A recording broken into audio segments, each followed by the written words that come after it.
Hello, everyone. Can anyone hear me very well? Without further ado, good. Hello, everyone. Good day, good afternoon, good evening, to wherever you are. My name is Zark, and I am joined today with Arsh and Burn Crusader of AC Landmarks. And today we are gonna have our final discovery tour in our series. Say again. Hello. Yeah, Any. hi. Go ahead, go ahead. All right. So sorry about that. We are gonna have our final discovery tour of the first Assassin's Creed. This will be the last of our series to commemorate AC 15, the games in AC 15. For this stream, we have partnered again with the ones who came before for their campaign called Assassins in Need, Heart of the Creed. It's a campaign to raise funds for critical cardiovascular health research for the British Heart Foundation and the American Heart Association. We have a link to the fundraiser website in the description. If you are interested, please donate via the website link. And we are also doing a giveaway for Assassin's Creed Valhalla Ultimate Edition. I'll hand it off to Arsh and Joe to see if they have anything before I move on to the first trivia question. Yeah. So yeah, we are so happy to be concluding this Discovery Tour series throughout all of the AC 15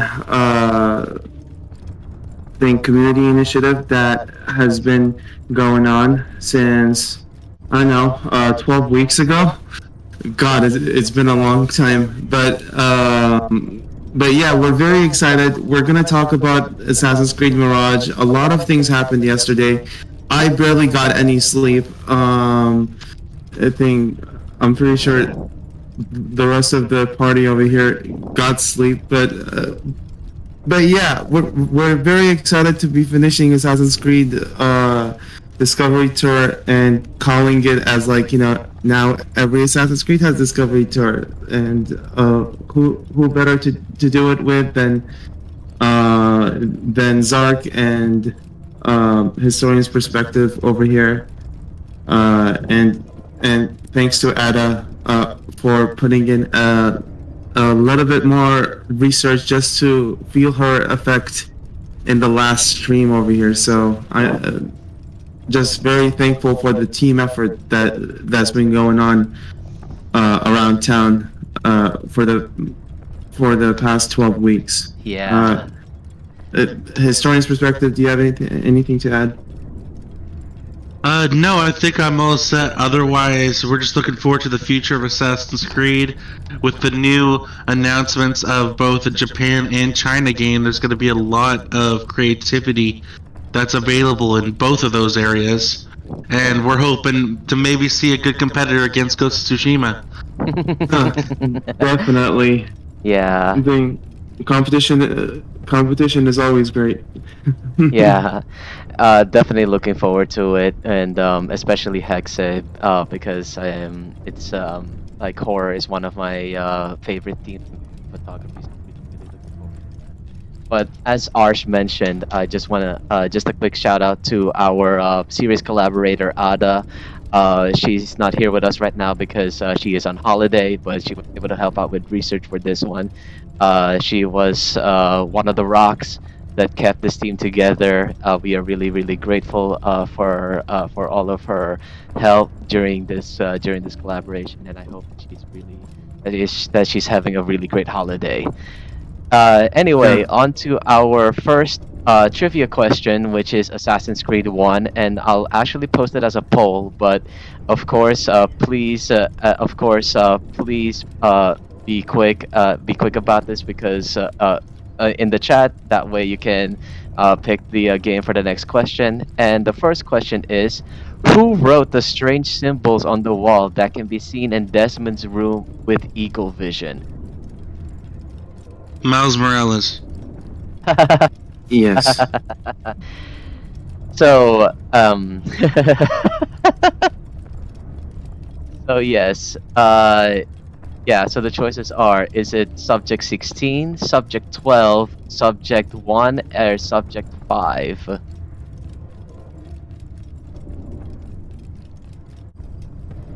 And I and uh and I think we already have, well, one clear answer right now because we have 3 viewers. And yes, of course, that is subject. The correct answer is, of course, subject 16. So I think it was Meg who answered. So Meg gets to pick the topic for the next question. After our first topic, which is an introduction Hashashins. into Assassins and Templars, and now I will hand it over to my co-hosts for this introduction. Wait, That is great. there must That is be great. another way. This one I is not down. am seeing the stuff right now. Alrighty. So, And actually, fortune favors your brave. Hashashins. Not fortune. Well, Assassins. Watch a while longer Previously and you might called learn something. Hashashins. Indeed, they'll teach you how to disregard everything So, the masters the taught. namesake Now of you have the I would Assassins, not have drawn attention to Assassin's this. Creed I would brand. not have taken them Who were the Assassins? Well, the Assassins were called Hashashins. They have a legacy of being the most efficient, fearful executioners. But this is not the way up. My way. Though I will focus on their true origin, I would scout ahead. their leaders, and Try the not to concept dishonor us of further. what nothing What is is our true, everything My is brother would permitted say nothing. actually means. Only that I should The Hashashins come from a line called Seveners, who believed treasure. Ismail, the seventh Imam, the Muslim leader from the line of Ali, who is the Prophet Muhammad's son-in-law, should have complete power over Muslims. Though they were hated by both the Shiites and the Sunnis and were a cult of their own. Seveners had to hide in plain sight and recruit people to their cause secretly. See, the Assassin's Creed motto is already coming into play over here. So over time, small in number, they became very powerful. They downed Sunni rulers across the Mediterranean and controlled North Africa, finding the Fatimid Caliphate, who found the Hashashins themselves. A source says, from the depths of the Fatimid Caliphate, a dark, zealous order was born in 1090, the Hashashins. The order was founded by Hassan-i Sabah, a Shiite who succeeded in spreading Sevener influence and finding the Nizari state in Alamut. Alamut, as you can see by yesterday's CGI trailer of Assassin's Creed Mirage, will be in Persia, under construction thing, because it will take 100 years to finish the whole castle. But anyway, getting back into topic, the Nizari state based in the Alamut castle did not have a huge army. It had Hashashins. Hassan was brilliant. He expanded his Nizari state using his small Hashashin order, Nizari Ismailis, to spy on and assassinate key political and religious figures. Al-Mualim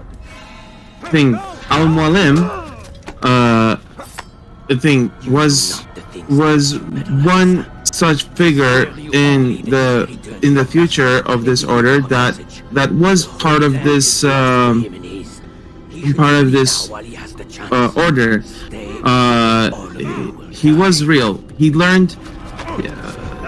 His name was Rashid Adan Sinan, and he learned Sevener Ismaili Shiism in Alamut and was part of the small Hashashin order. He was tasked to overlook the Syrian Ismailis, who, quote unquote, were not as well organized as those in Iran or Persia. If only they knew. Now, he was a genius. He built the Mosque fort. He recruited and taught languages and taught how to spy to his brethren, and his followers began to believe in him as the Imam and nearly worshipped him as a god. This can show the near deity he thought himself to be in Assassin's Creed 1. So at least you see, like, you know, the comparison in real life history compared to the fiction that was written about him. Now, about the motto of the Assassin's Creed Order, nothing is true, everything is permitted. This is the motto of the Assassins, and it's a concept that Friedrich Nietzsche, a German philosopher, used in his 1887 book, quote, I think, on the genealogy of morality. He examines how this motto reaches a high level of intellect. In a nutshell, nothing is true is to believe that any truth, any moral in this world was primarily man-made and hence false to follow. Everything is permitted is to realize that since no moral is true, we should make our own moral choices and live with them. And hence, you know, comes this philosophy that came into Assassin's Creed. Now, I think going back to Hassan-i-Sabah, he called his quote-unquote disciples Assassiyun, people who are faithful to the foundation of the faith. So that is very, like, particular, the foundation of the faith. Now, this could mean that they are faithful to the Shiite faith and or to the motto. Now, legend has it that the assassins were drugged with hashish. That's why their name is Hashashins. But I mean, that just made them efficient and high-minded. But really, they were determined to their cause and to their new way of handling politics within their world.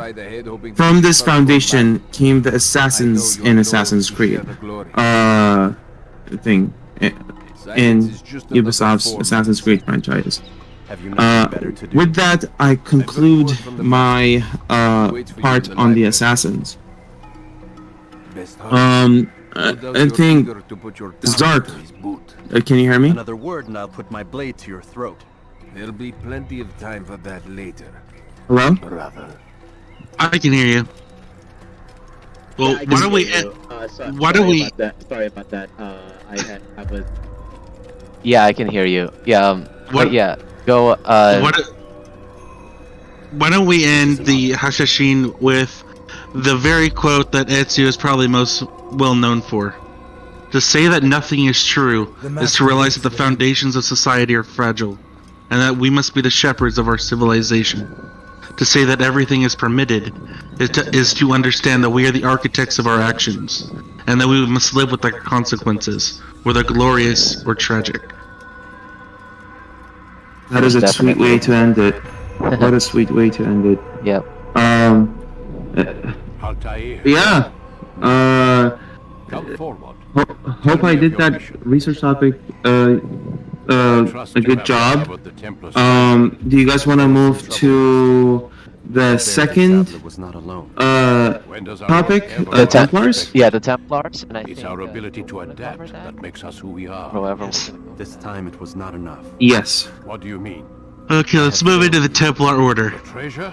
The Templars were originally founded under the name of the Poor Fellow Soldiers of Christ and the Temple of Solomon, also known as the Order of Solomon's Temple. The Knights Templar were simply the Templars, which was a Catholic military order founded in 1119 between the First and Second Crusades. There was a huge flow of people that looked for something to gain here, a religious experience and or an adventure in the area of Palestine. With it came the rise of military organizations, which agglutinated those who decided to stay in the Holy Land. The founder of the Templars was Hugh de Payen. He and 8 comrades approached King Baldwin II of Jerusalem and Warmond, Patriarch of Jerusalem, and proposed creating a monastic order. Baldwin gifted the Templars a residence on a desecrated Arab mosque that was basically on top of the Temple of Solomon in Jerusalem. When inducted into the order, the Templars took a triple vow of chastity, obedience, and poverty. Although the founding members were anything but poor, they belonged to some of the most prominent aristocratic families in France and Flanders. The hierarchy of the major roles are as follows. The master, who had great power but it was not absolute, was still obliged to act by the advice of his council. Next we have the seneschal. We have a marshal who is in charge of providing equipment such as weapons and animals. Commanders or preceptors of the provinces were the bosses of these, was also the grand treasurer and was in charge of the port of Accra. Other provinces where they were present were Tripoli, Antioch, France, England, Poitou, Aragon, Portugal, Apulia, and Hungary. A drapier was in charge of the clothing of the Templars. Next we have the commander of the houses and of the knights. And they could have four houses each. Oh, yeah, talk about poverty, right? Templar knights and knights ad terminum, who have not taken the regular vows and is associated with the Templars for a time. Knights could own a squire and 3 horses maximum, and if the squire was not paid, he could not be beaten by his master. Sergeants, or serving brothers, which included inferior officials. And then Turcoples, they were commanded by the Turcopelier, and they were a numerous body of light-armored horsemen that were basically the fighting force, that had priests attached to the body for religious duties. Next we move into the Latin Rule, which contained regulations as to the way a knight's life and was meant to be lived, as well as the admission of new members, which could not be base-born, a member of other religious order, or hampered by any worldly ties. Still, they had to prove themselves by deeds. In this case for knights, they must be of knightly birth. The dress code required that they be wearing black mantles, brown or the traditionally white tunics, but they must have had a red cross on it, which was incorporated in 1146 so other Christian allies could identify them in battle. They could not, however, adorn their outfits in any way, especially not with silver or gold. In 1127, Baldwin sent the knights to France with a letter for Saint Bernard, a famous orator at the time. The goal was to use his influence to get official recognition for the order from the Pope, and maybe a cash grant as well. When that didn't work, he sent Hugh de Payen himself, together with other 5 knights, to Rome, where Pope Honorius was delighted with this new order that killed men in the name of Jesus. Finally, in the Council of Troyes, in 1128, the order was officially recognized by the Pope and gave de Payen the title of Grand Master. In 1139, Pope Innocent II issued the papal bull Omne Datum Optimum, which declared that the Templar Order answered to none but the Pope himself. This meant the Templars were completely independent of all kings, princes, and bishops, which fueled jealousy and animosity between the order and local authorities, who resented this kingdom within a kingdom mentality. Within a year of the order's founding at the Council of Troyes, all the donations had made the Templars immensely rich. They also received substantial estates in France, England, Scotland, and Flanders, Spain, and Portugal. For example, King Alfonso of Aragon in northern Spain was so happy at the Templars and their help while taking the Iberian Peninsula from the Moors, that he gifted them his entire kingdom after his death. The Templar Order could not claim this prize, though since the dead king's vassals refused to honor that will, they instead got generous estates in Aragon. The Holy Roman Emperor Lothair, however, gave the Templars, while still living, a huge portion of his own empire. Another reason for their growing prosperity was the fact that as a charitable organization, the Templars paid no taxes, which further antagonized the rulers of the countries where they were present. The situation with the European authorities kept getting even worse since the standing Templar army could move freely through all borders, and there were indications of a Templar interest in founding their own monastic state. Until the arrest started. In 1305, Pope Clement V wanted to unite the Templar and Hospitalier orders, but none of them were happy with this idea. In 1307, Jacques de Molay discussed with the Pope the criminal charges of an ousted Templar, which were being discussed by King Philip IV of France and his ministers at the time, although the conclusion that the charges were false. However, on October 13th, 1307, King Philip IV ordered the arrest of de Molay and many other French Templars. The arrest warrant stated, Dieu n'est pas content, nous avons des ennemis de la foi dans le royaume, meaning God is not pleased. We have enemies of the faith in the kingdom. The claims against the Templars were those of blasphemy, indecent kissing, homosexuality, worshipping idols, financial corruption, fraud, and secrecy. Many Templars confessed under torture. With the papal bull Pastorialis Praeeminenti on the 22nd of November 1307, all Christian monarchs in Europe were instructed to arrest all Templars and seize their assets. In 1310, dozens of Templars were burned at the stake in Paris. The order was officially dissolved by Pope Clement V at the Council of Vienne in 1312, after King Philip kept threatening military action unless he complied to his wishes. Most of the Templar assets were then handed over to the Hospitaliers. In 1314, Jacques de Molay was finally sentenced to burn alive at the stake in Paris. He is known for having remained defiant to the end and having cursed the king and the pope as he died with the following words: Deus se qui a tort et a peque il va bientôt arriver molir a qui nous ont condamnes a mort. God knows who is wrong and has sinned. Soon a calamity will occur to those who have condemned us to death. Both died shortly after. The Portuguese king, Denis I, refused to pursue and prosecute the former knights, as had occurred to other sovereign states under the influence of the Catholic Church. Under his protection, Templars organizations simply changed the name from the Knights Templar to the Reconstituted Order of Christ, and also a parallel Supreme Order of Christ of the Holy Sepulchre. Both are considered successors to the Knights Templar.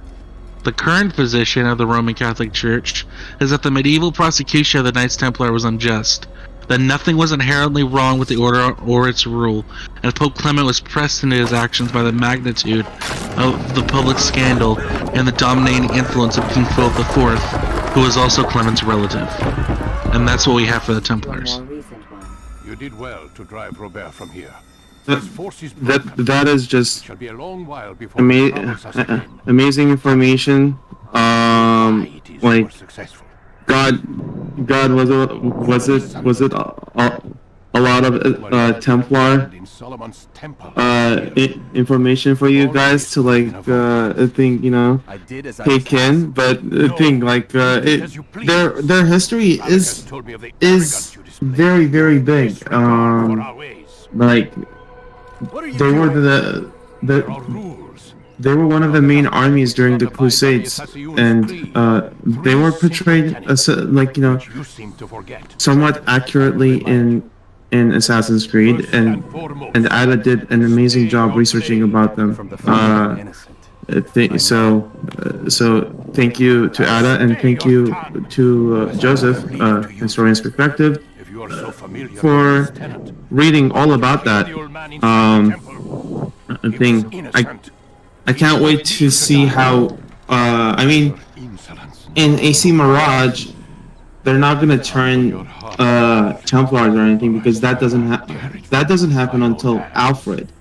The second So which gives us strength. so yeah, it's interesting to see how the Middle East Do you remember? the Middle East Order of the Ancients are going to be taken care of, you know? Like, the second part of them that's not in Egypt. The worst of all your betrayals. Most definitely, and kind of looking forward to what they're saying again. Just really agreeing with Arsh, and never bring also, harm upon yes, us, I want to give direct a or shout out indirect. to Adha. Yet you She was the one who did the research for all the Templars. It was very, very numerous, and I learned a lot just doing it. So again, kudos to shout out to Adha for helping us out with that, and I hope she's having a great holiday wherever she is. Truly I am. Gracias, Adha. But I cannot So as we're wrapping up with the with the introduction over here, I just want to go on to another trivia question, and this is a well, actually, this is going to be a sort of a new trivia question rather, because there's not another much way. about this game, but This one I'm need gonna not ask hide. it anyway, and here is the poll. What is the name of Basim's mentor? An excellent kill. Fortune favors you. You forgot a name there. Are you on? Yeah, well, I purposely forgot that. And yeah, and also in the By the way- poll. Sorry. By the way, just wanted to say hi to Six Keys and Dave that have joined us. Thanks for being here, guys. I appreciate you. Go ahead. Yeah. So again, welcome Six Keys and welcome Dave. But yeah. Even though I'm doing the poll, I don't know how I can tell like who is showing like who's picking what. So if you can also just if you can also type it in as well, that way I would know who to pick. That way I would know. Don't answer the poll on the poll. Just type out the answer. The poll will give you the possible answers. Yeah, so to speak. So Because I was answering them as well. I was just waiting till other people did first.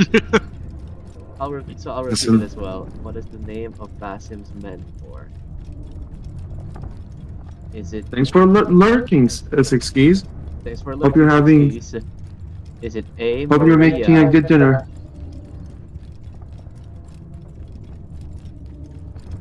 B. Roshan, or C. Amal? So again, what is the name of Basim's mentor? Is it A. Maria, B. Roshan, or C. Amal? By the way, you guys, can we just talk about like how amazing like Basim's mentor's voice is? Like, Oh yes. like the actress for her is so amazing. Like, what a unique voice to add to the Assassin's Creed franchise. Yeah. What was her name? It was. I'll look it up. It was. Let me see. It was. Shure Agdashlu. Yeah, Shura Adashu. She's actually Persian too, and she's playing a Persian assassin, and thing like, you know, she the character has gone through a lot of stuff in her life. I am not mentioning her name because that is up to you guys to know. I'm pretty sure you guys have watched the trailer by now. But yeah, let us know your reactions about it. Yesterday we were all up in cloud 9 of Assassin's Creed heaven. So yeah, like, man, I had a lot of thoughts, but it was a great time. It was a great time. I'm looking Yeah. forward to going back to the original Assassin's Creed way of things. I'm kind of tired of the mythology and RPG based aspect of Assassin's Creed. It just doesn't feel unique to the franchise for me. Yeah. It's like every game feels like an RPG nowadays. Yeah. Go ahead. I do like that they added in the mythology stuff. I just feel like they focus too much on it.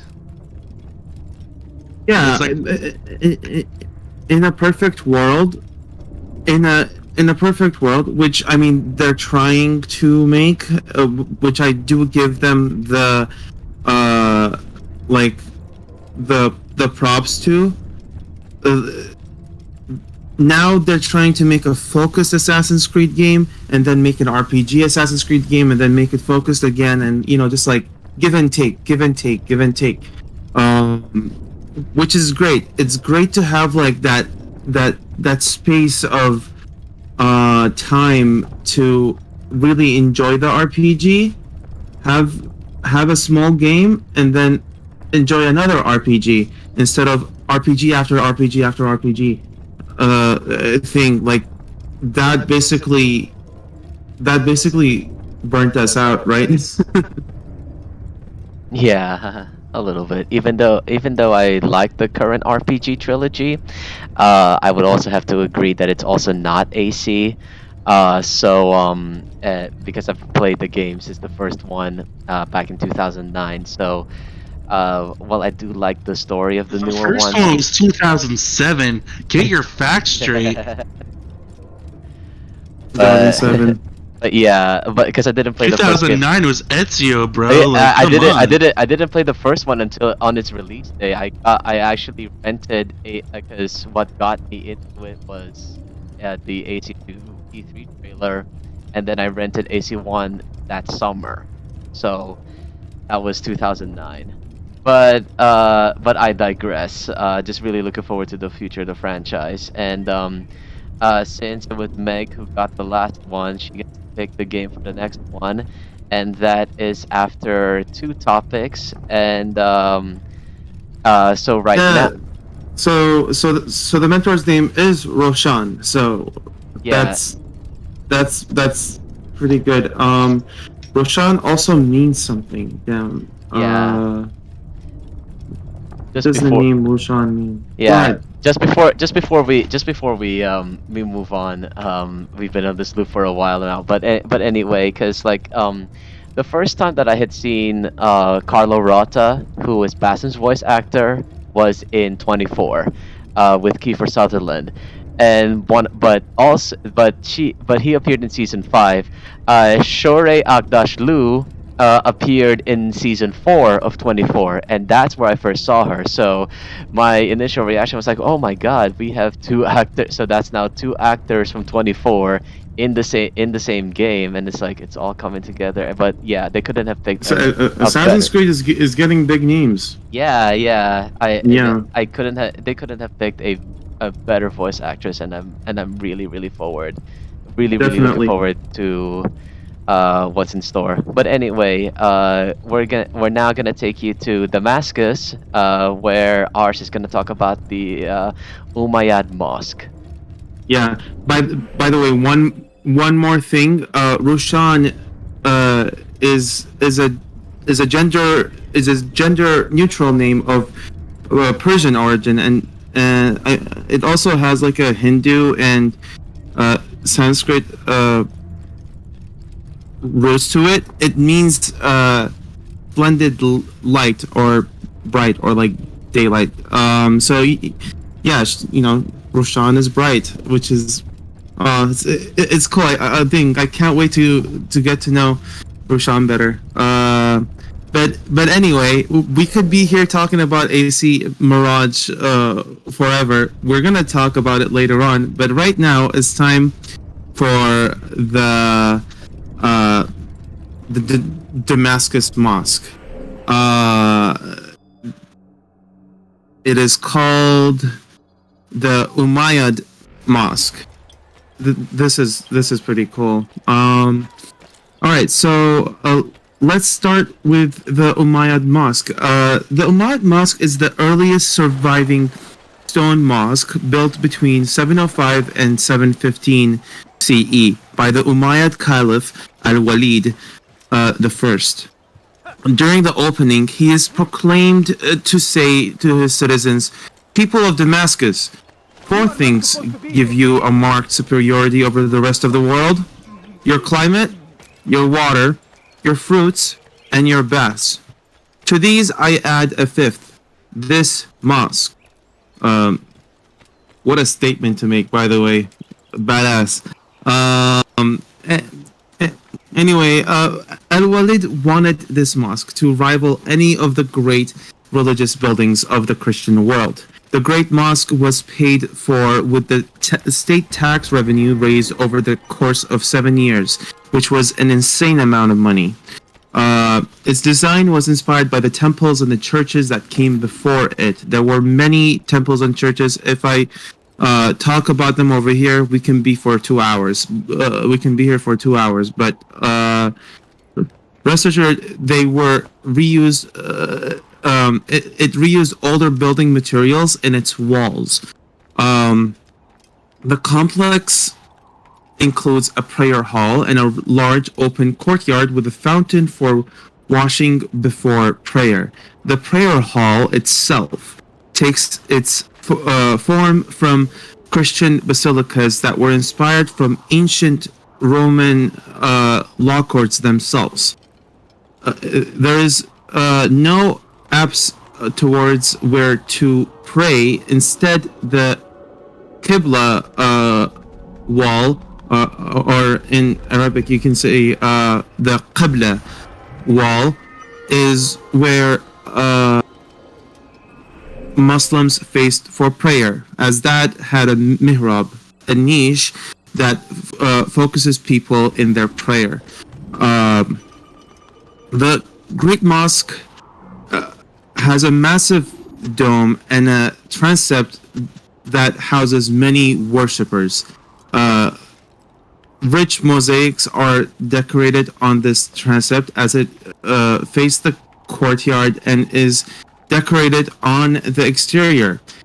Islamic religious art lacks figures, so mosaics were great substitutes for them, as they were mixed with beautiful landscapes, trees, uninhabited architecture that was made beautiful with gold, blues, and green colors. These mosaics have been debated to this day, with some scholars arguing that the mosaics are the interpretation of Quranic verse or the local landscape of what heaven is like.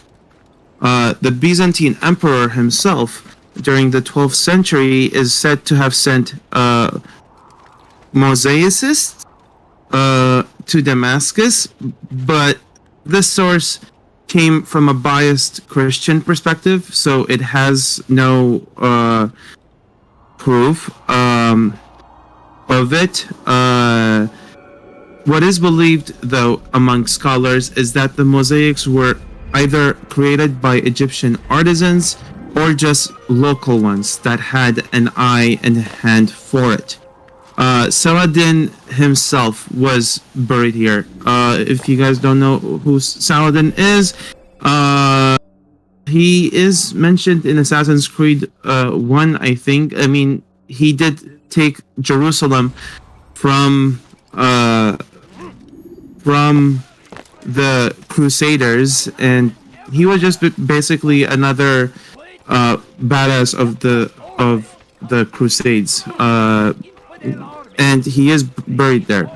Now, the mosque itself is humongous, in occupying a quadrangle that is 515 by 330 feet. That is 157 by 100 meters.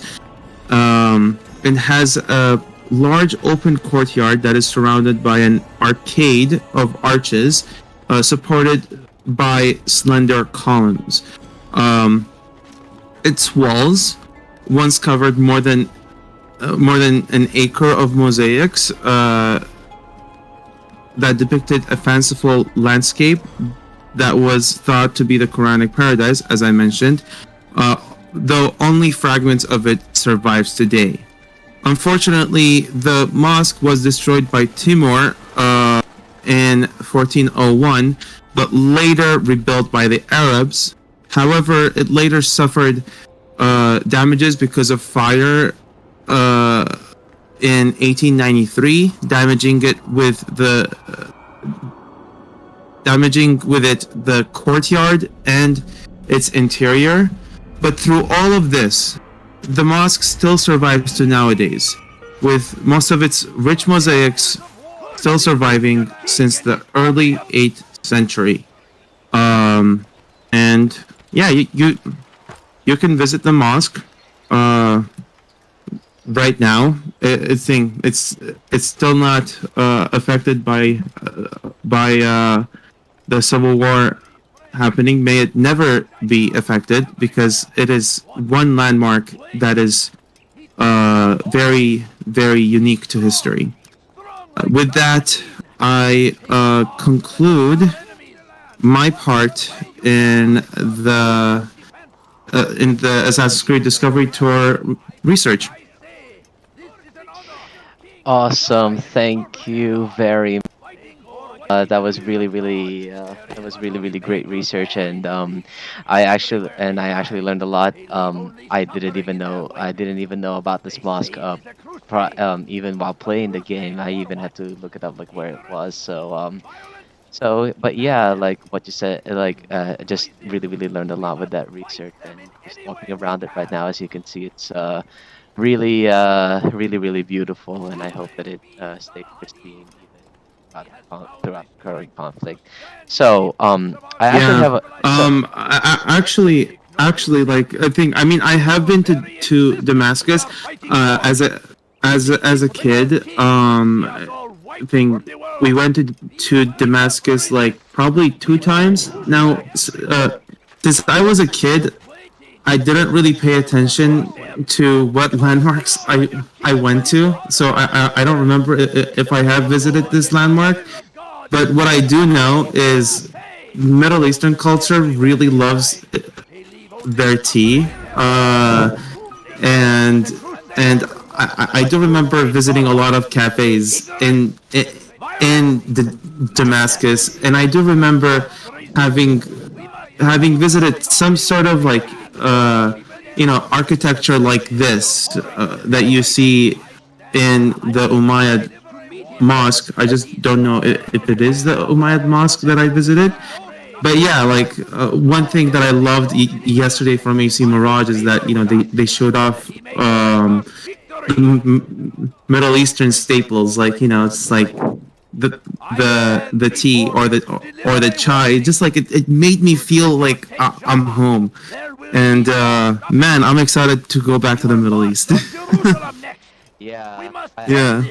Before it has a chance to begin. That city is. You should visit after the Civil War. Yeah, exactly. Just as before we move on to the next topic, which I'm gonna read just for all of the landmarks, I actually have longer videos. However, just in the time, I'm actually gonna cut the footage short. However, I will edit them together and upload them after this stream as an appendix to this tour, so to speak.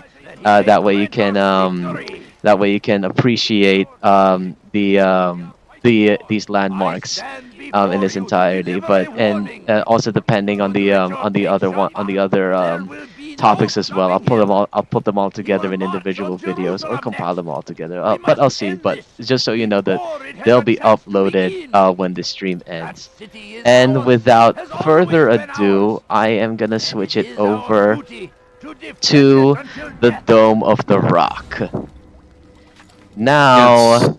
Let me see over here. Guys, by the way, if you haven't donated yet, or are feeling that you want to donate to the cause that we're supporting, which is Assassins in Need, in collaboration with AC First Civ, please donate at the link description. At the description down below, there's a link. You go to it, You can donate how much ever you want, whenever you feel like it, to help out with the cause. Thank you. Yeah, it's really great cause that they're doing, and I hope we get a chance to help out and help people who have with the who are affected with who are deeply affected, and also like really need the critical cardiovascular health. It's a really great cause, and again, the link is in the description below. So anyway, as Altair is trying to climb up and evade the guards, we are at the Dome of the Rock, which is an important pilgrimage site for Muslims in Jerusalem. The Dome of the Rock was built by the Umayyad Caliph Abd al-Malik ibn Marwan in the late 7th century CE. The structure is placed on a flat elevated plaza known as Al-Haram al-Sharif to Muslims, meaning the noble sanctuary. To Jews, it is known as the Temple Mount, where the Temple of Jerusalem once stood. Both Muslims, Christians, and Jews view this place in different ways. To Muslims, the rock above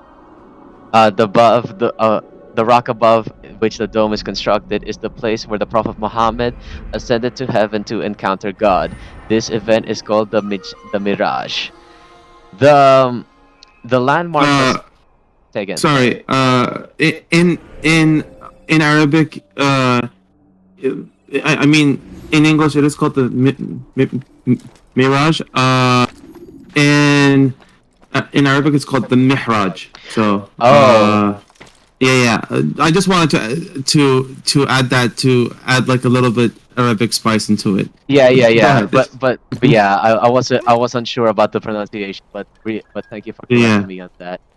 Of course. Yeah, and to continue, the Dome of the Rock was also believed to be the place which housed the Ark of the Covenant, which in Judaism and in Christianity is the chest which holds the Ten Commandments, the actual stone tablets.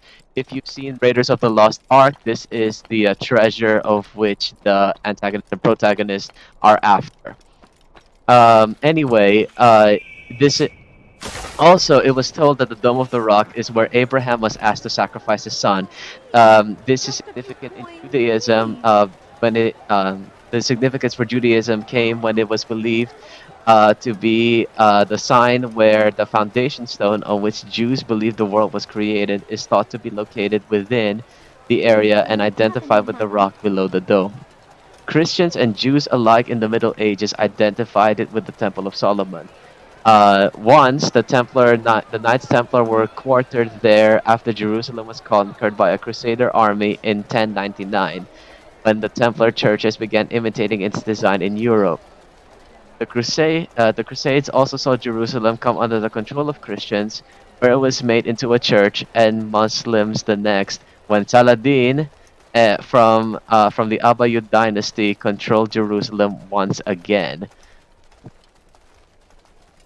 Eventually, Crusaders would come into an agreement with Saladin, signed the Treaty of Jaffa, which let Muslims have control of Jerusalem, but for worshippers of all religions to be allowed pilgrimage to this holy site for many religions. And I think that also applies to the Church of the Holy Sepulchre, which we'll talk next, and the Wailing Wall, which was not featured in this game.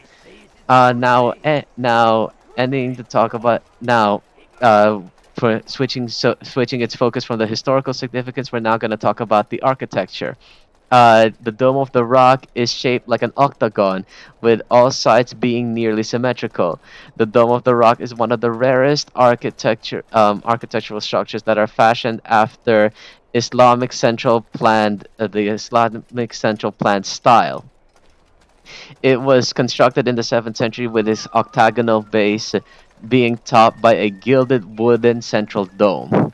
The dome itself is almost 65 feet, or around 20 meters in diameter, which is mounted on an elevated drum above a circle of 16 columns and piers.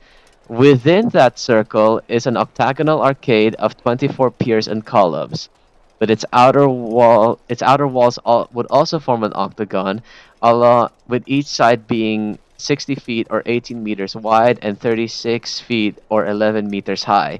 Many windows surround the dome and exterior walls themselves. Its whole architectural design differs from a mosque's design. It is simply its own architecture, as it simply didn't fit into categories or styles of Islamic religious Ever see structures. someone do that In a way, before? it's what makes it unique. Its significance around a lot of cultures is what has preserved to it nowadays. And that is all the notes that we have for the Dome of the Rock. That's amazing. The thing, that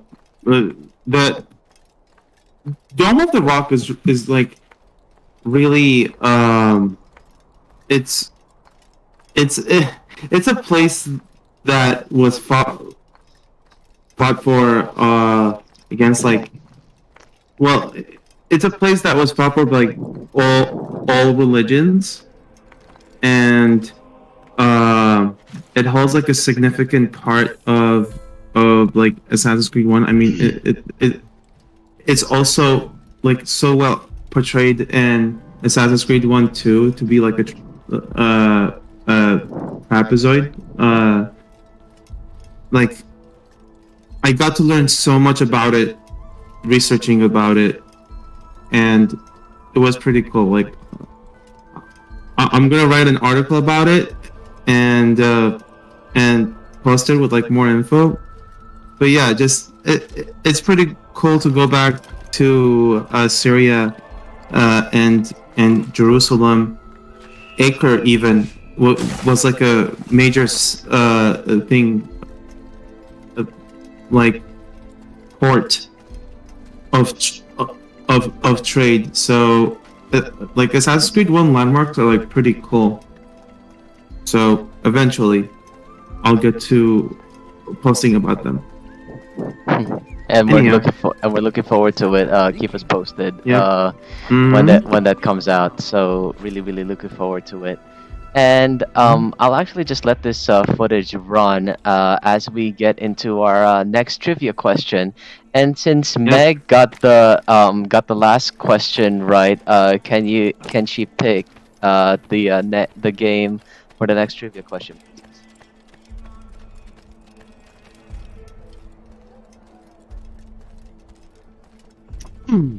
Guys, I want to ask a separate question apart from the trivia question. What are you most excited about in AC Mirage?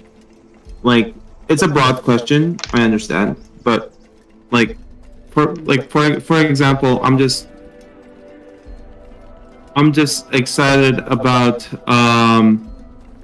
playing through an inexperienced Basim and making him a master assassin. It brings that Ezio vibe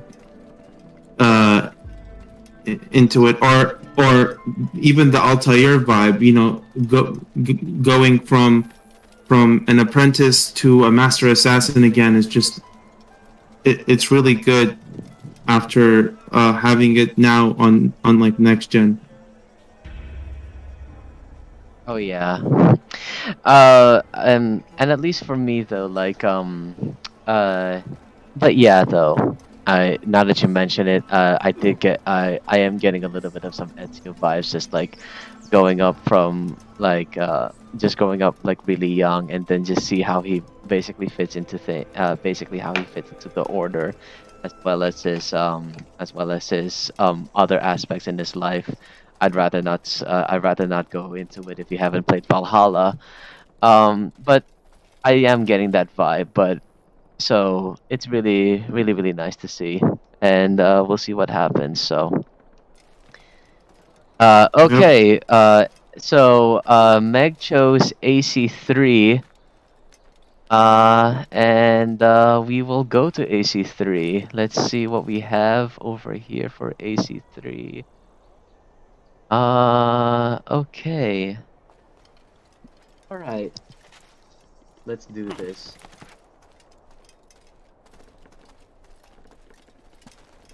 Yeah. Well, the footage is about to close soon, so let me do something really quickly. There you go. Type out your answers after you see the poll. So, what is Connor? So, the question is, what is Connor Kenway's real name? And I'll. Oh my god. How are you gonna spell that? And type it out the real exact way. This is the Copy. trick question. How are you gonna have alternatives to this question? Like, it's gonna be... Maybe you like do slight misspells so you get to write with the correct spelling.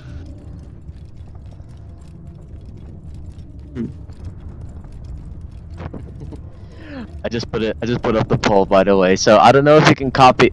I don't know if you're able to copy and paste from the poll, but there it is. So so those are your choices.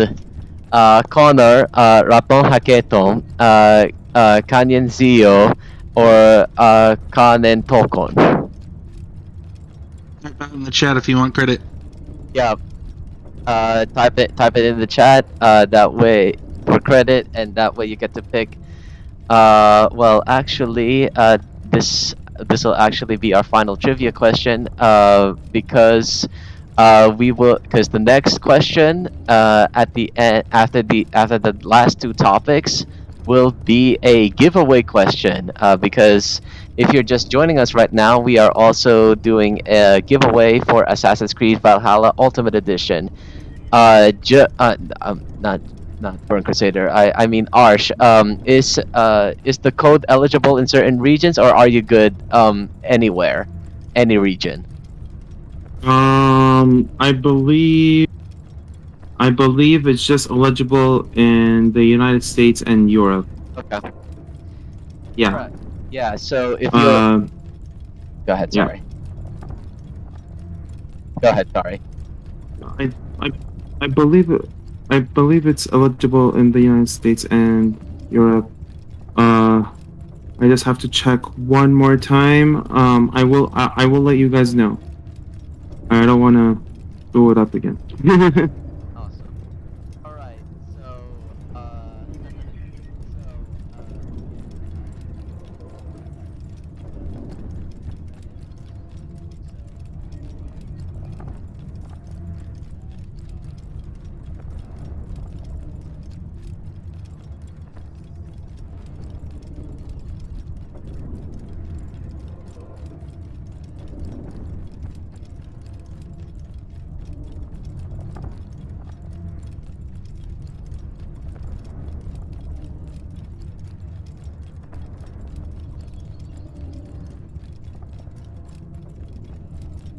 Let's see. You have Connor's real name. You have, I believe, his mother's name, Konyan Tokon. Was that his mother's name? And then I don't know how to pronounce the third one, but isn't that his friend?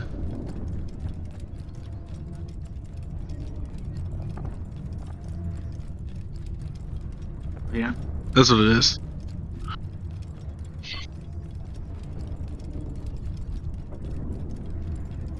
You mean it's not Connor?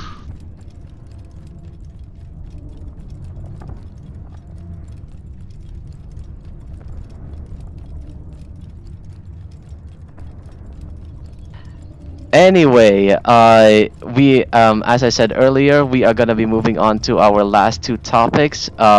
First, we are gonna talk about the Church of the Holy Sepulchre in Jerusalem, and I will hand it off to Joe to discuss that. So so take it away, Burn Crusader.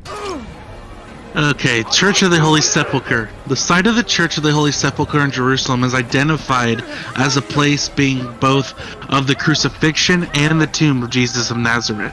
The church has long been a major pilgrimage center for Christians all around the world. According to the New Testament, Jesus was crucified at Golgotha, the place of the skull. This has been identified as an area of abandoned stone quarries just outside the city wall of the time. After about 10 years after the crucifixion, a third wall was built that enclosed the area of the execution and burial within the city, and this accounts for the Holy Sepulchre's location inside the old city of Jerusalem today. The Roman Emperor Constantine I, a convert to Christianity, only at his deathbed, if you want to be specific, had the Temple of Venus in Jerusalem destroyed to make way for a church. In the course of the demolition, a tomb was discovered that was thought to be the tomb of Jesus. The first church of the Holy Sepulchre was approached by a flight of stairs from the Cardo, the main street of Jerusalem. Then, pilgrims went through a narthex, a basilica, and an open area, the Holy Garden, which had it in the rock of Golgotha, finally reaching the Holy Sepulchre itself. The whole complex was richly decorated, as we know from the description by Constantine's biographer Eusebius of Caesarea, from pictures in the Church of St. Pudenziana in Rome dating from early in the 5th century, and on the Madaba mosaic map from the 6th, and from modern excavations.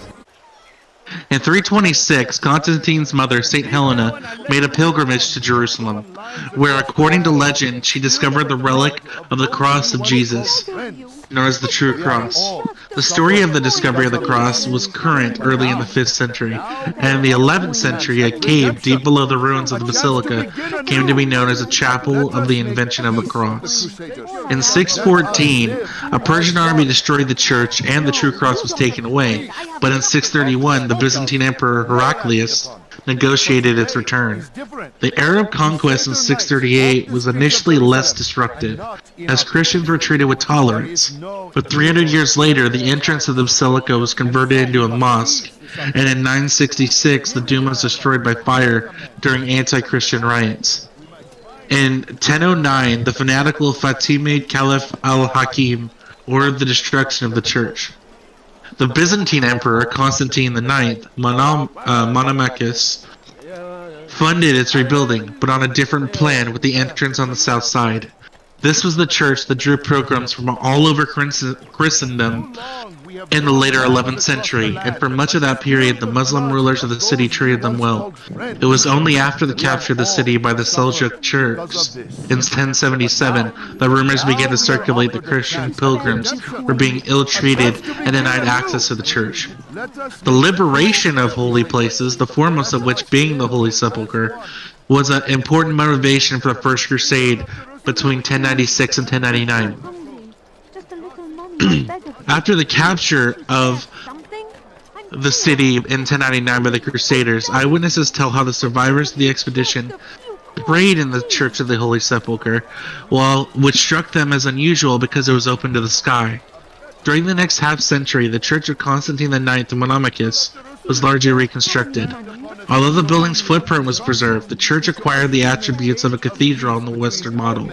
The Holy Garden became the Basilica of the Crusaders' Church, and the Rock of Golgotha was given its own chapel. The Church of the Holy Sepulchre was reconsecrated on July 15, 1149, 50 years to the day after the capture of Jerusalem by the First Crusade. But in fact, work continued on the building for some years afterwards.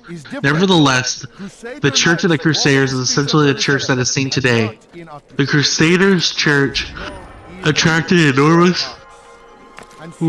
Take a breath, bro. Take a breath. Take a breath. The Crusaders' Church attracted an enormous number of pilgrims whose entry and circulation had to be controlled.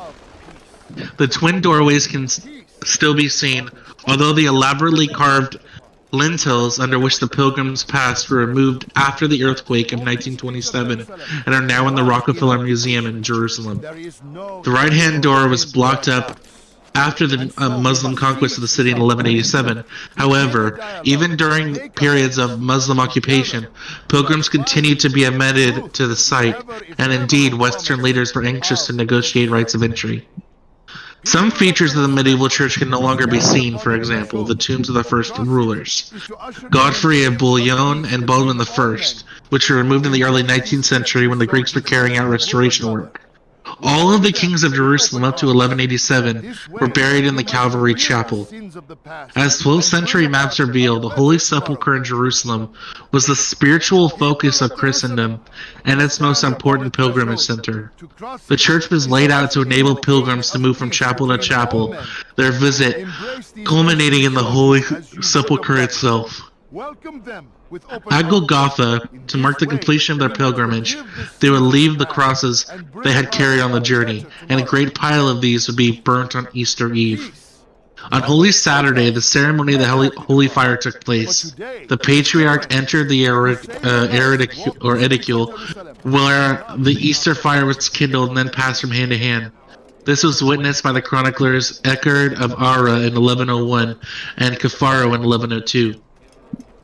Despite the mutilations of the centuries, the Holy Sepulchre remains a fascinating topic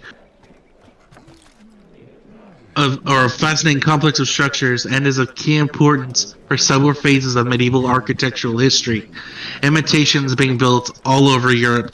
Today, the Church of the Holy Sepulchre is one of Jerusalem's main landmarks and continues to draw many pilgrims and visitors. And that's what I have for the Holy Sepulchre. Very nice, very nice. I didn't know about this church. I didn't know that it was in AC1 or it's like I got interested in like researching about it later on, but you led the research for this topic. But yeah, it got me interested in like researching more about its significance. So it was pretty sweet to add it to the list. Yeah, basically. yeah. I first heard about this in my history, like in my 7th grade history class. Actually, it was my 7th grade history teacher who actually first mentioned Assassin's Creed to me. So this was around 2007, but again, I never played it until 2009. And when I did play it, like I was recognizing right away, like the Church of the Holy Sepulchre, the Dome of the Rock, and I recognized the Dome of the Rock immediately, but I never recognized the Church of the Holy Sepulchre at first. So it was really nice just having to go back to it and just see what it is, and it's definitely, and I would definitely want to visit it, and I really like the research that was shown for this. I really learned a lot as well. So, and Well, thank God for your teacher for introducing you to Assassin's Creed. yeah, most definitely, most definitely. Yeah, it's, But Yeah. anyway, oh, you were gonna say something? go ahead. Yeah. No. Because I was just gonna move on to segue into our final topic, which Burn Crusader is gonna read, and we were gonna learn about Richard Coeur de Lion, the first of the, I think he's the first of the Angevin kings. There is no evil in their heart. First of, Okay. And so we yeah, must Richard the Lionheart. Yeah, begin a dialogue. go ahead, Make Joseph. amends. All yours. Richard I was King of England who lived during the 12th century. He's arguably best known for the role he played in the Third Crusade. Although Richard earned a reputation for being a formidable military commander and warrior, hence his epithet, the Lionheart, he may be said to have been less successful as a ruler. In fact, Richard was so preoccupied with the Crusades that he abandoned his responsibilities as King of England. In his absence, England fell into the hands of his brother John, who later became king himself. It was during John's reign that the Angevin Empire disintegrated. Nevertheless, Richard contributed in a way to his demise through the neglect of his duties as monarch. He aims to betray. Since Richard was not his father's eldest son, he was not expected to become King of England. Besides, he had little interest in England. Can you not hear me? Some of my Hello? best men were murdered by some of yours. Yeah, you just cut out It was for a I who second. killed them, and for good reason. Go ahead. Okay. Hear me out. Since Richard was not his father's eldest son, he was not expected to become King of England. Besides, he had little interest in England. According to one story, Richard had remarked that he would have gladly sold the whole kingdom if he found an interested buyer. In any case, Richard's interest was the French territories that were held by his family. However, in 1187, news arrived from the east that Jerusalem had fallen to the Muslims under Saladin. News of Jerusalem's fall sent shockwaves throughout Europe, and Pope Urban III is said to have died of shock from hearing the news. A crusade to retake Jerusalem was preached throughout Europe, and many nobles took up the cross, including Richard. 2 years later, the new King of England had only one thing on his mind: to fulfill his vows by going on a crusade to reclaim Jerusalem for Christendom. Although Henry had taken up the cross as well, troubles back home kept him from participating in crusade, and as mentioned earlier, he died in 1189. Nevertheless, he made plans to go on military expedition in the Holy Land and had levied a special tax called the Saladin Tithe throughout the kingdom. The funds raised by Henry naturally went to Richard. Still, this was not enough, and the king dug deep into the royal treasury. Furthermore, Richard sold whatever he could in order to increase his funds: offices, castles, land. It may be from here that the story of Richard wanting to sell off England originated. In any case, less than a year after becoming king, Richard had enough funds to raise a formidable fleet and equipped an army for his expedition. Needless to say, with all of his resources being poured into the crusade, Richard cared little about the financial future of his kingdom. Apart from the funds he needed to raise, another obstacle faced in the way of Richard and his crusading dreams was his old ally, Philip II. The French king had been eyeing some of Henry's lands in France, which were now in the hands of Richard. As expected, Richard was not about to give up his lands without a fight, and therefore increased the defenses in these areas in case war broke out. Fortunately, Philip had taken up the cross as well, and war with Richard would have jeopardized his crusading plans. The two kings were able to reach a sort of agreement and departed for the Holy Land in July 1190. Before his departure, Richard appointed Hugh de Puiset, the Bishop of Durham, and William de Mandeville, the Earl of Essex, as regents to govern England during his absence. This decision greatly displeased his brother John, who began to plot against Richard. In April 1191, the Crusaders left Sicily and continued their journey to the Holy Land. Not long after leaving Messina, the fleet ran into a storm and about 25 ships were missing. 3 of them were shipwrecked on the island of Cyprus and were plundered by the Cypriots, while the survivors were taken prisoner. At that time, the island was ruled by Isaac Ducas Komnenos, a Greek tyrant who had established a government on the island, independent of his Byzantine overlords. The tyrant refused to return the men and goods taken from the ships to Richard, prompting the latter to invade Cyprus. Richard was victorious and the island was captured for England, but before leaving Cyprus, Richard and Berengaria were married. After this detour, the Crusaders continued their journey, and Richard arrived in the coastal city of Acre on the 8th of June, 1191. The Crusaders had been besieging the city since 1187, and were in turn being besieged by Saladin's forces. The arrival of fresh Crusaders from Europe led to the fall of Acre in July 1191, and Richard is often credited with the city's capture. Later that year, the 7th of September, Richard scored another significant victory against Saladin at the Battle of Arsuf.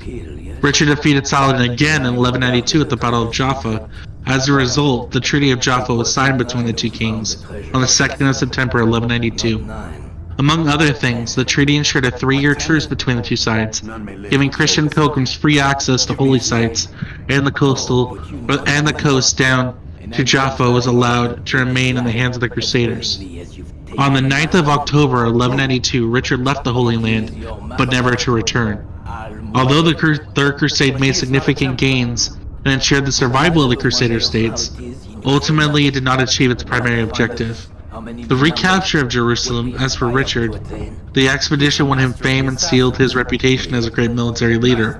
At the same time, however, the English king had made many powerful enemies during his time in the Holy Land, and these were waiting to get back at him in Europe. In fact, Richard's departure was mainly due to Philip's attacks on the king's French territories. Philip had left the Holy Land shortly after the siege of Acre, and had plotted with John to take advantage of Richard's absence to increase their power. Richard died on the 6th of April 1199, while laying siege to the castle of Charlus-Cabrol. According to one story, there was a rumor that there was treasure found on the land of the Viscount of Limoges, this owner of the castle. Richard demanded that the treasure be handed over to him, and the Viscount refused. Hello? I'm still here.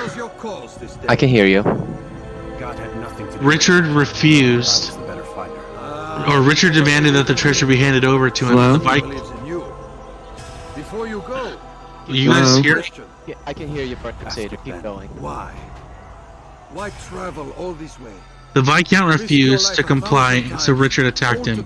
An alternate story is that Richard attacked the Viscount Threatened my brother. simply because he was an ally of Philip. Whatever the truth of the matter, on the evening of the 26th of March, Richard was shot in the arm by a crossbow bolt. Although the bolt was removed, the wound became infected and caused Richard's death. Do you see the Lastly, Richard's body Some men was cannot buried in the Abbey Church of Fontavret in Anjou. Richard's father Henry was also buried there. So I've When heard. Richard's mother died in 1204, she would also be buried in the Abbey Church. What the people want. Richard's heart was buried separately in Rowan Cathedral. In 2013, it was reported that Richard's embalmed heart was analyzed by forensic experts. Men like you to do what is right. And that's all I have for Richard. Let's move into our Valhalla giveaway.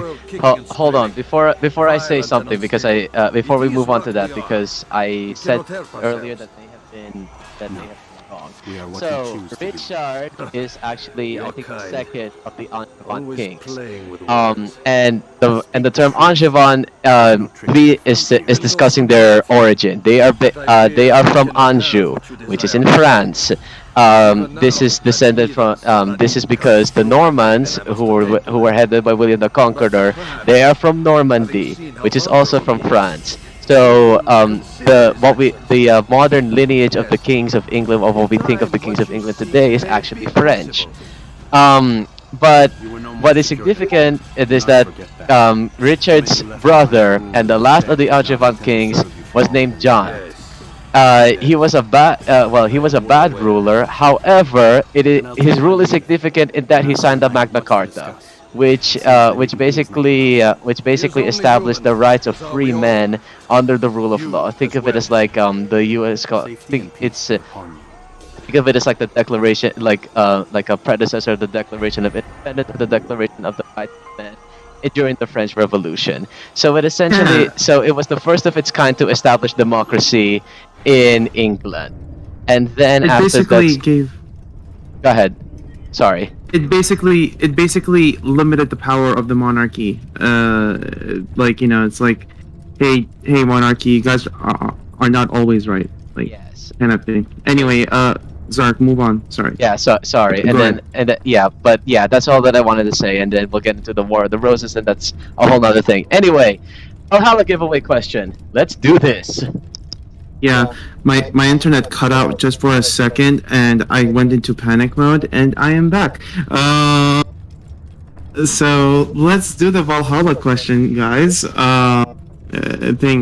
Thank you for that explainer about Richard the Lionheart, Joseph, and thank you for adding to it, Zark.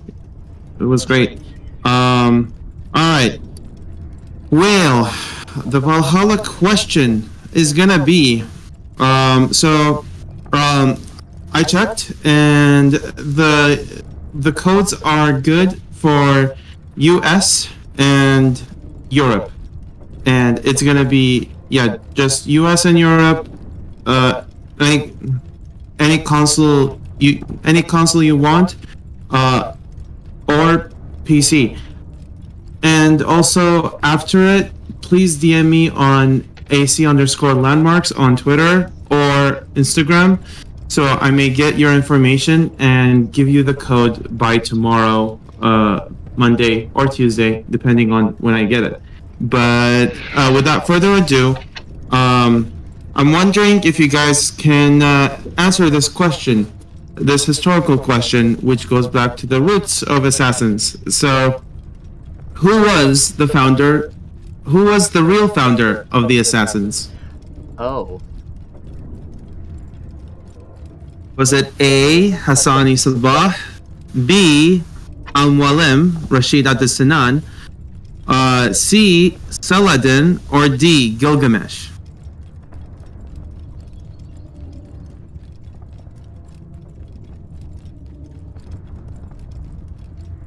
Answer this right and win Assassin's Creed Valhalla. Ultimate It's Edition. obviously B. Yeah, it's obviously B. Why else would he be mentor in the first Assassin's Creed? We Even though his name means teacher. we have enough viewers for this giveaway. I'm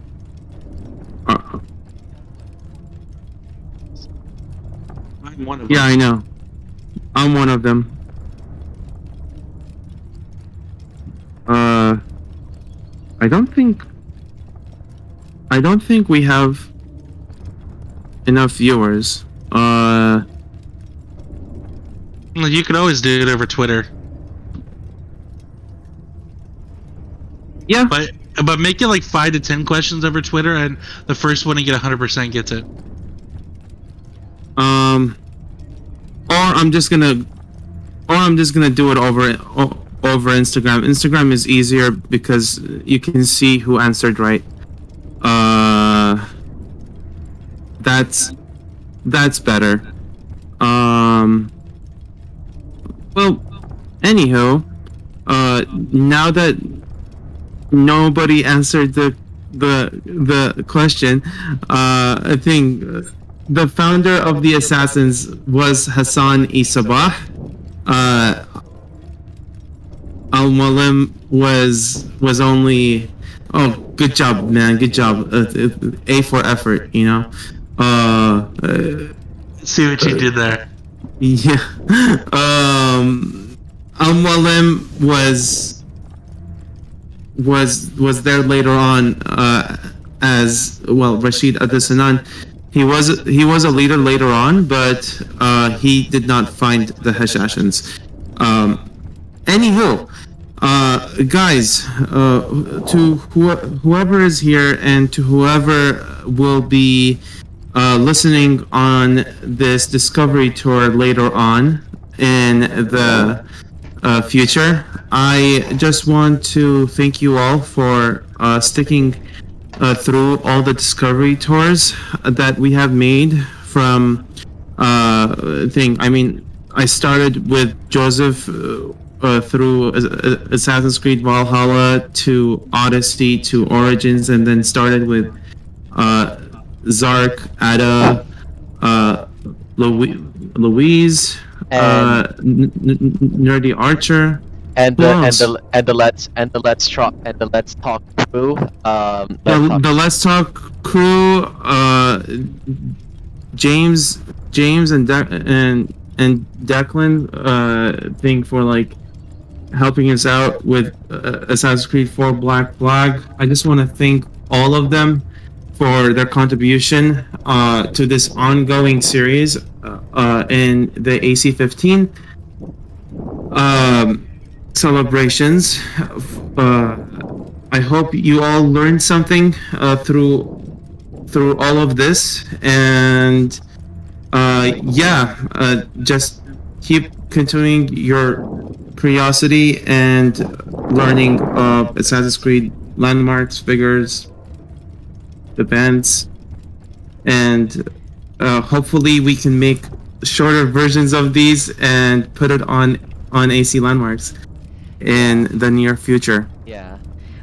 In addition to the collaborator you mentioned, again, shout out to I started the stream Syndicate, and then it was originally just like a server only thing. Then brought in Arsh, Louise the Nerdy Archer, and Adha, and then eventually we got Joe and the Let's Talk crew. But I also want to give a shout out to the other collaborators that we've had for like like Steph, who contributed her medical research knowledge in the Syndicate stream, as well as Ammit, who contributed her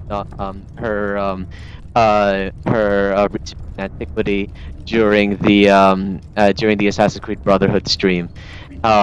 We were really grateful for all the research that they put in, and as well as the comments that they made during the stream. And then finally, I want to give a shout out to those who came before. for being an awesome partner throughout, I think, like half of our streams right now, and it's a really great cause that they're doing. So Definitely. yeah. So again, please donate this wonderful cause to help fund critical cardiovascular health research. Website link in the description below. And again, thank you to all of our collaborators and our partners for helping us during to this incredible stream journey, and we hope to do something like it in the future. So, yeah, thank you guys Definitely. very much. With that, I have been AC_landmarks. You can follow me on Twitter and Instagram with the same Instagram. With the same tag, AC_landmarks, where I'm going to be covering more landmarks, historical figures, and historical events that will happen or might happen in Assassin's Creed Mirage or have happened in previous Assassin's Creed titles. And I think Historian's Perspective is also helping me on that, and he has his own thing going for him too. Why don't you promote yourself, Historian's Perspective? Yes, I'm Historian's Perspective. You guys can follow me at Instagram at Historian's Perspective or Twitter at Historian's Purse.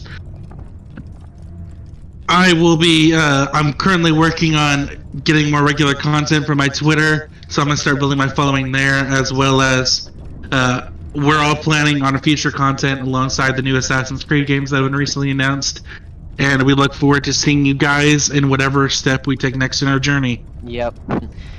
Likewise, for those of you who don't know me, I am a virtual photographer in terms of my content creation. So I have a link to my Tumblr where you can find all of the photography that I do. I've also reached out to streaming. So I stream irregularly on Twitch. I may get back to it after this, depending on how many projects that I have. But yeah, so you can catch me on my Tumblr, you can catch me on my Twitch, and you can also catch me over here because any of my Twitch streams will also be saved on my YouTube. So if you like what you see, please feel free to leave a like, as well as subscribe to any one of those accounts, and we look forward to hearing from you. And again, I also look forward to doing something like this in the future, and we hope you do as well. Yep. Without further ado, this has been AC Landmarks, Zark, and Historian's Perspective, signing off on AC15's Discovery Tour series. Thank you guys, and have a good one. Have a good one. Thank you very much for sticking with us. Have a good one, everyone. All right. Bye.